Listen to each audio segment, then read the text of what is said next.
La idea acá es pensar en cómo se crían las mariposas. Realmente yo sé que John va a tomar en cuenta el ciclo de vida de las mariposas, pues Vanessa utilizó también ahí como información de cuál era. Entonces, lo que en todo momento mencioné, que era replicar la experiencia, hablo de la experiencia de la producción, ¿verdad? Porque si hoy por hoy se produce y se vende muchísimo material semanalmente, es porque algo se hace bien, ¿ya? Ahora, la técnica prácticamente va en una clave. De hecho, lo mencionó Vanessa cuando dijo, hay que vender cosas diferentes. Yo observo la lista de exportación de Colombia contra la lista de exportación de Costa Rica y hay cosas que son la misma especie, ¿verdad? Por eso es que, y lo dije en la mañana, por eso es que el exhibidor llega y dice, no, no, yo ya tengo las de Costa Rica, pero eso no es tan así. Vanessa también lo dijo, hay mercado, hay mercado. Resulta que lo que a veces no sabe el exhibidor es que lo que nosotros tenemos son subespecies y quizás tenga el nombre y el apellido del mismo, pero el segundo apellido es otra cosa. Ahora, si ustedes tenían, creo que la imagen decía más de 4,000 especies de mariposas diurnas, o sea, tienen muchísimo material para escoger. Lo dije también en la mañana, en esto requiere que yo analice qué quiero producir, a quién le quiero vender y cuánto quiero ganar. Así, eso es un negocio, ¿verdad? Eso es un negocio. Ahora, cuando nosotros estamos haciendo más productores, porque precisamente no estamos dando la talla al mercado internacional, entonces la recomendación es, dice, Jimmy, usted no me puede venir a dar un taller y el primer taller que yo doy es qué producir, pero escojamos las mariposas. Aquí, bueno, aquí ustedes tienen que caracterizar la especie, su historia natural, etcétera, etcétera. Allá esa parte no es necesaria, ¿verdad? Porque eso posiblemente yo lo encuentro en un libro. Entonces, el que me va a revisar la documentación, ¿por qué me pone una traba? Porque precisamente no conoce nada del tema de las mariposas. En Costa Rica es que yo allá soy regente. O sea, yo soy el biólogo regente de algunos zocriaderos de mariposas.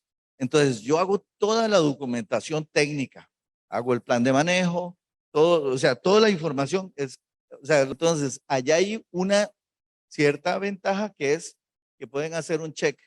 ¿Presentó un plan de manejo? Check. ¿Lo entendí? Check. Porque también hay otra cosa. Aprendimos los biólogos de Costa Rica que somos regentes que tenemos que hacer la información sencilla de leer. Antes éramos sumamente técnicos, lo empezamos a hacer de una manera más sencilla para que se entienda. Y a veces, ya después, como lo hacemos más sencillo, ya ellos salen expertos. ¿Por qué tiene que haber legislación? Yo estoy muy claro en eso. Ya ahora, digamos, en Costa Rica se ha prohibido muchas cosas. Ya, digamos, el rancheo o el ranching ya no se hace en Costa Rica. O sea, la ley lo prohibió tajantemente. Y entonces, en esta parte, ya yo no puedo ir y extraer en cuenta, sacar. Y eso es una ventaja que ustedes sí tienen. ¿Entiendes? O sea, es que ahí vamos una contra otra. La ventaja que ustedes tienen es que a ustedes les dan la primera licencia para investigación y resulta que pueden colectar, ahí tienen el dato de cuánto pueden colectar, etcétera, etcétera. A mí en Costa Rica me dan un permiso y yo tengo que hacer un estudio de población para determinar si puedo colectar. Entonces, ¿qué queda? Comprarle pupas a otros criaderos para poder mantener la genética o la variabilidad en mi criadero. Pero también tenemos que ver la parte de comportamiento, ¿verdad? O sea, es más como la historia natural de esa mariposa. Y como decía antes, aquí se muestra prácticamente con mi observación, la mariposa me muestra todo lo que le gusta, cómo llega a la planta hospedera, qué hace, cómo vuela, entonces ya es una hembra, porque a veces le dice a uno, ¿me puede decir que si es un macho o una hembra? Es más fácil ver volar. Entonces, ahí es cuando uno llega y va determinando con la observación lo que necesita para la su crianza, ¿verdad? Entonces, es ser muy observador. Entonces, a los productores, ¿qué les voy a decir? Bueno, ok, tienen que conocer las especies. ¿Cómo llegó Philippe de Vries, que es uno de los escritores de libros de mariposas, a descubrir la historia natural? ¿Cómo se hizo? Ahí no había Google, ¿verdad? Ahora yo pongo algo en Google y ahí aparece. No, todo se hace visual. El ser muy visual, a la hora de eso crear, uno aprende. Y entonces uno aprende las necesidades de cada, de cada mariposa, ¿verdad? Así como la técnica que voy a utilizar. Entonces tenemos que ser muy observadores para poder trabajar y mejorar la técnica. Con solo ver volar una mariposa, uno puede decir, ¿eso es una hembra o es un macho? Yo tomo una pupa y ya la puedo observar y saber, y yo puedo decir, esto es una hembra o esto es un macho. Una ventaja que ha existido en la exportación, que eso yo no sé quién lo inventó, ¿verdad? De el tamaño de las pupas. Resulta que la gente llega y dice, no, es que la pupa de calidad A es de este tamaño. ¿Dónde está eso? Quizás ni siquiera en la naturaleza. Ah, pero se fijaron en alguien que escribió y dijo, las pupas de Morpho Peleides miden tantos centímetros. Entonces, el de allá quiere eso. Entonces, hay una ventaja que usted le está mandando solo un sexo. Entonces, no se va a dedicar a producir, no se va a dedicar a reproducir. Hay algunos que han llevado plantas, pero no han sido tan exitosos. Por eso el negocio es bueno, porque se sigue comprando. Analizar bien que cómo es el ciclo de la vida.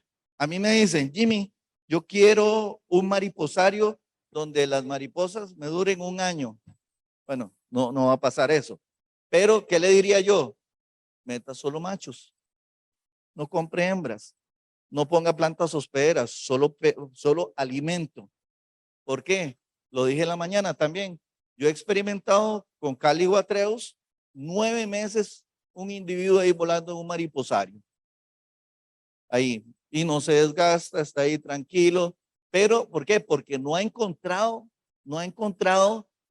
una hembra o no ha encontrado el momento propicio. Hay otras especies, pero no le atraen, ¿verdad? Porque cada quien con su pareja, como dicen.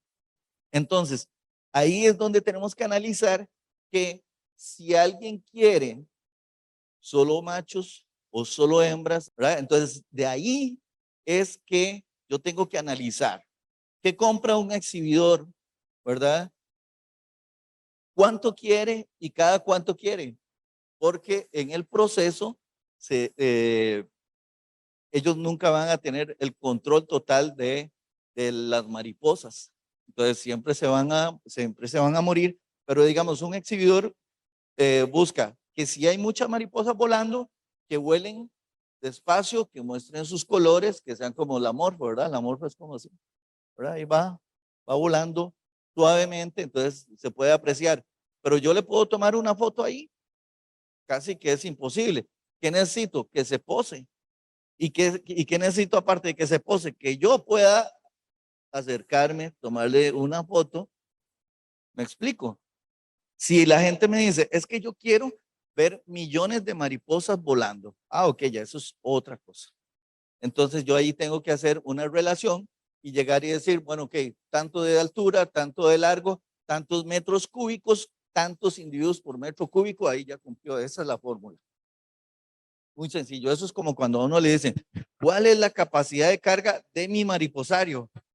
Saquémosla, ¿verdad? Entonces, mido todos los senderos, aparte de eso, mido cuánto hay de parqueo, o sea, porque hay un montón de elementos para meter a la capacidad de carga, para que llegue un visitante. Entonces, de ahí tengo que tener todas esas cosas presentes. Ahora, criar requiere, digamos, algunas cosas. Algo de lo que necesita una mariposa para poder reproducirse bien y tener éxito es tener alimento. Entonces, estamos hablando de lo que come el adulto, no tanto de lo que comen las larvas. Entre más alimento tenga, o sea, tenemos que entender en la naturaleza, las especies se rigen de acuerdo a su bienestar ambiental. Entonces, cuando yo tengo éxito reproductivo y alto éxito reproductivo es porque las especies tienen suficiente alimento, ¿verdad? Entonces, tengo que tener, porque no todas las mariposas van a las flores, ¿verdad? Entonces, tengo que tener flores que me den néctar y polen. Hay flores que solo dan polen y es poco el néctar. O el néctar es como muy sistemático, a ciertas horas hay néctar. Pero en realidad no comen frutas, lo que comen son alcoholes. Y entre más tiempo o más días tenga yo esa fruta, más fuerte es el alcohol que tiene, ¿verdad? Más fuerte. Hay algunas que hacen un buen alcohol, buena actividad y todo, pero deterioran la proboscis de la mariposa. Por ejemplo, la piña. Esas son cosas que uno tiene que tomar en consideración. Ok, ¿qué es lo que más se recomienda? Bananos o plátanos estripados, ahí listo. En las exhibiciones se usa mucho estripado porque es como, yo quiero que vuelen, entonces come rápido y sale a volar, come rápido y sale a volar, ¿verdad? Si yo le digo, no, tómese su tiempo, probablemente pase todo el día ahí libando la mariposa. La idea es que sea muy rápido. Entonces, tengo que generarles buen alimento a los adultos para lograr la reproducción. 3 machos por una hembra. ¿Por qué 3 machos por una hembra? Porque resulta que siempre se dice, es que el macho puede copular varias veces. No, el macho en realidad copula una y media nada más. Porque muchas veces, de hecho en los heliconios, el macho puede copular en la pupa, o sea, sin que la hembra salga, él llega, rompe y él copula, ¿verdad? Y después él le deja un sello y ese sello es su genitalia, o sea, él rompe su genitalia para que quede ahí pegada y entonces esa pupa o esa mariposa que está ahí, ahora sí, ¿por qué no va a llegar otro a copularla? Porque resulta que ya esa pupa o esa mariposa que está ahí huele a macho, no huele a hembra. Para que lo tengan ahí más o menos claro también, cuando hablamos de las migraciones, solo la monarca copula varias veces, o sea, una hembra copula varias veces con los machos, pero ella está utilizando ese espermatoforo para combustible, para seguir. Ellos tienen un sistema de absorción y entonces eso es también su alimento. Entonces ella puede copular con varios hasta que llega el último y ese es el que fecunda los huevos. Antes no, antes se quedó ahí en el camino, pero esa es la única mariposa que copula varias veces con varios machos diferentes. Pero los machos por lo general no hacen eso, ¿verdad? Por lo general no hacen eso, es uno y listo. Entonces yo tengo una hembra, yo le pongo 3 machos y tengo 3 posibilidades de que los huevos queden fecundados. A veces uno llega al mariposario y le dicen, mira qué raro, es que todos los huevos que recolecté, ya llevan un mes y no sale nada. Sí, sí, eran hembras que descargaron los huevos, porque también por eso ahora yo dije, ¿quiere que le dure mucho tiempo las mariposas en su mariposario de exhibición? Tenga solo machos. ¿Por qué? Porque resulta que las hembras sí ponen los huevos, aunque no estén fertilizados. Ella los va descargando porque ella también se va deteriorando. Entre más vuela, más energía va gastando y entonces va a perder su calidad, digamos, como de vida Entonces se va haciendo como un poco más mayor y entonces tiene que ir descargando los huevos para tener menos peso, ¿verdad? Y entonces así va a volar y se va a mantener, aunque sea el último huevo el que va a llegar a fertilizar. Observando dónde ponen los huevos. Entonces a veces en un criadero tienen miles de matas y miles de mariposas volando y empiezan a colectar y a colectar y a colectar. Yo diría, si quiero mejorar la técnica, hago algo muy sencillo, que es solo tengo una planta hospedera, solo una. ¿Para qué? Yo la pongo ahí, pusieron todos los huevos del día de hoy, los recojo, los llevo al laboratorio.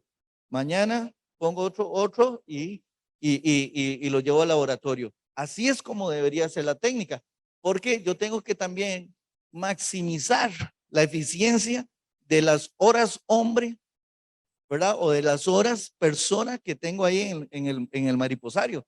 Claro, yo voy y estoy colectando los huevos, ahí aprendo, ahí observo, porque muchas veces también dicen, Jimmy, mira qué raro, se me secaron todos los huevos, o sea, se hicieron así. Entonces, ¿qué pasó? De que cuando se quitan de la hoja, se rompen. Pero como es una cosita pequeñita, uno no lo ve. Y entonces se pierde, o sea, yo rompo el corión y se pierde el líquido. Y ya, entonces ahí se pierde. Por eso es que a los 10 todos los huevos están secos, ¿verdad? Entonces pasa eso. Entonces, tiene su ventaja y su desventaja a lo que yo acabo de decir.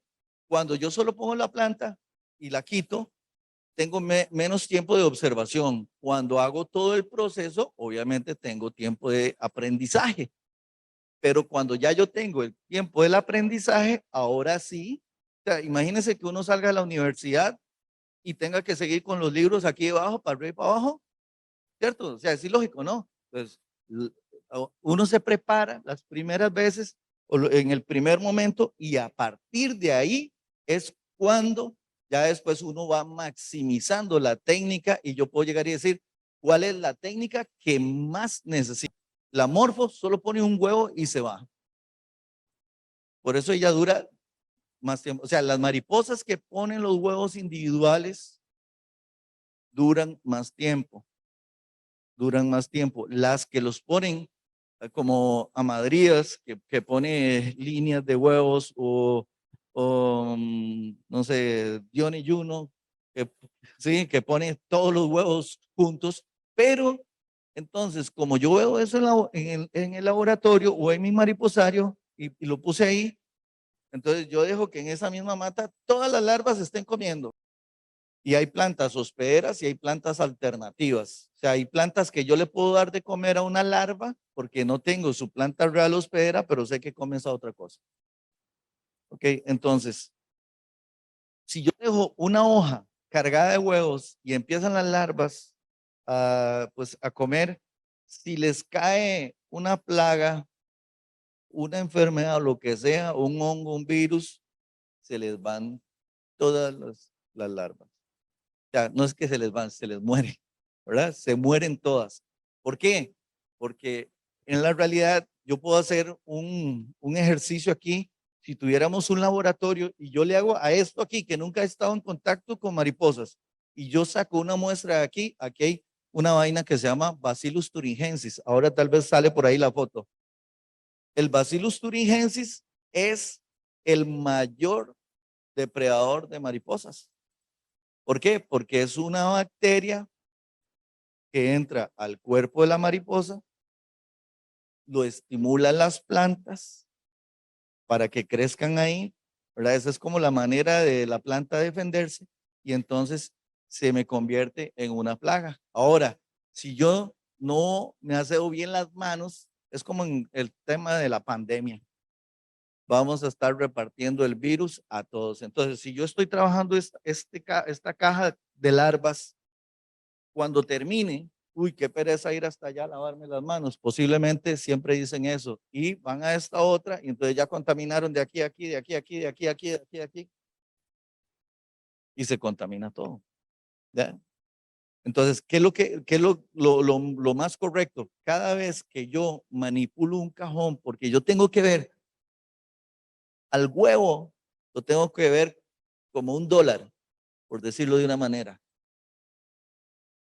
Porque si yo me baso en lo que dice la naturaleza, que sobrevive el 3%, pero si ustedes van a hacer uso criadero y van a esperar a que sobreviva el 3%, yo les digo, están equivocados del lugar. No es aquí donde deberían de estar.